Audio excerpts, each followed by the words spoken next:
Oke, baiklah anak-anak, kita lanjutkan pelajaran IPA hari ini. Kemarin kita sudah belajar mengenai pembentukan atau proses pembelahan pada mitosis dan meiosis. Selanjutnya, hari ini kita akan belajar mengenai organ sistem reproduksi pada pria dan wanita. Nah, di sini Ibu punya gambar, di mana ini merupakan gambar alat kelamin atau alat reproduksi pada wanita dan pria. Ini ada beberapa bagian-bagiannya, itu bisa kalian baca, kalian pahami, dan boleh kalian mencari referensi dari buku atau internet. Selanjutnya, bagian-bagian dan fungsi-fungsi organ reproduksi pada pria. Di sini gambar ini merupakan alat reproduksi pria, di mana alat reproduksi pria itu terbagi atas dua bagian. Yang pertama ada bagian luar, yang kedua ada bagian dalam. Dan di bagian luar itu terbagi lagi atas penis dan skrotum.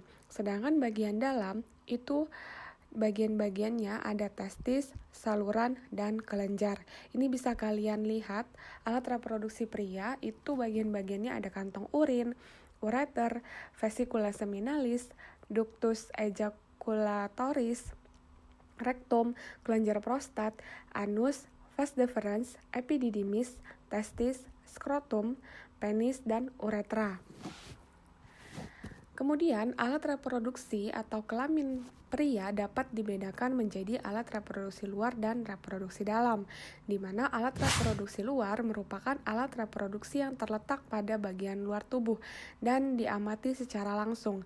Di bawah ini merupakan organ reproduksi pria bagian luar beserta fungsinya. Tabel ini ada dua jenis bagian yang terdapat pada reproduksi luar atau alat reproduksi luar pada kelamin pria. Yaitu yang pertama ada penis, di mana berfungsi untuk saluran kencing atau urin dan saluran sperma. Yang kedua ada skrotum, bagian seperti kantung yang di dalamnya terdapat testis, yang fungsinya menjaga suhu testis agar sesuai untuk produksi sperma.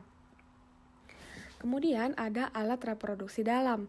Alat reproduksi dalam merupakan alat reproduksi yang terletak pada bagian dalam tubuh dan tidak dapat diamati secara langsung.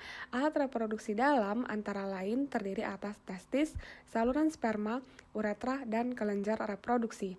Di bawah ini merupakan bagian-bagian alat reproduksi pria, bagian dan beserta fungsinya. Yang pertama ada testis, di mana testis bentuknya bulat telur yang tersimpan dalam skrotum.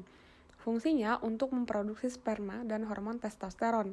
Kemudian ada epididymis, yaitu saluran yang keluar dari testis yang berbentuk seperti tanda koma dengan ukuran kurang lebih 4 cm, yang fungsinya sebagai tempat penyimpanan sperma sementara. Selanjutnya ada vas deferens, yaitu saluran panjang yang mengarah ke atas dan merupakan lanjutan dari epididymis. Fungsinya untuk menghubungkan epididymis dan uretra.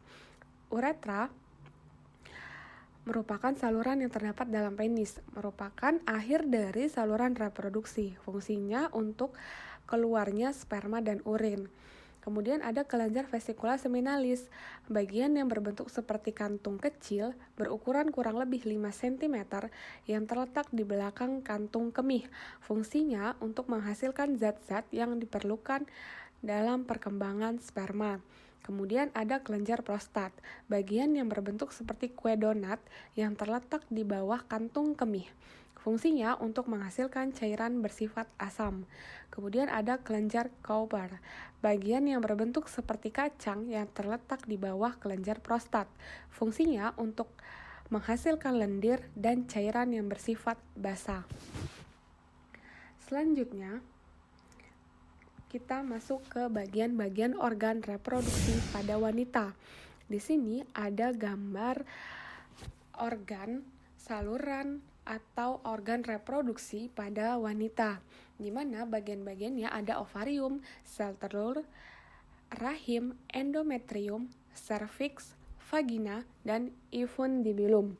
Kemudian Alat reproduksi wanita juga dapat dibedakan menjadi alat reproduksi luar dan reproduksi dalam. Alat reproduksi luar wanita yang terletak di luar yaitu vulva dan labium. Vulva yaitu celah paling luar dari alat reproduksi wanita yang dibatasi oleh sepasang bibir kanan dan kiri. Kedua bibir ini disebut dengan labium. Ke dalam vulva bermuara dua saluran, yaitu saluran urin dan saluran reproduksi atau vagina. Kemudian ada alat reproduksi dalam, di mana alat reproduksi dalam wanita terdiri atas ovarium dan saluran reproduksi. Di bawah ini merupakan bagian-bagian alat reproduksi wanita beserta fungsinya. Nah, yang pertama ada ovarium. Ovarium merupakan struktur yang berbentuk seperti telur berjumlah 2 buah terletak di samping kanan dan kiri atau uterus dan berfungsi menghasilkan sel telur yaitu ovum. Sel telur, kemudian ada saluran telur yang disebut dengan tuba fallopi atau oviduct. Saluran dengan panjang kurang lebih 10 cm yang menghubungkan ovarium dengan rahim atau uterus. Infundibulum merupakan struktur yang berbentuk seperti corong dan merupakan ujung dari tuba fallopi. Kemudian ada rahim atau uterus, struktur seperti buah pir yang berfungsi sebagai tempat perkembangannya janin selama kehamilan. Kemudian ada endometrium, yaitu lapisan yang membatasi rongga rahim dan meluruh saat menstruasi. Cervix, struktur rahim bagian bawah yang menyempit dan membuka ke arah vagina. Selanjutnya ada vagina yang merupakan saluran penghubung lingkungan luar dengan rahim. Saluran mengalirnya darah menstruasi dan saluran keluarnya bayi. Selanjutnya ada fimbre, struktur yang berjumbai seperti jari jemari yang berfungsi menangkap sel telur. Sekian penjelasan dari Ibu. Jika ada yang belum paham boleh ditanyakan di grup WA kita atau boleh di Google Classroom kita. Nah, selanjutnya ini ada tugas kalian hari ini. Gambarlah proses pembentukan spermatogenesis dan oogenesis yang tadi sudah Ibu jelaskan melalui video juga. Kemudian gambar dan lengkapi 2 gambar organ sistem reproduksi di bawah ini. Jadi ini ada 2 gambar yang merupakan sistem organ wanita dan sistem organ pada pria. Jadi kalian harus melengkapi titik-titik yang ada di bagian gambar tersebut. Kerjakan di buku latihan dan jangan lupa diberi nama lengkap kalian dan kelas di bagian paling atas buku kalian.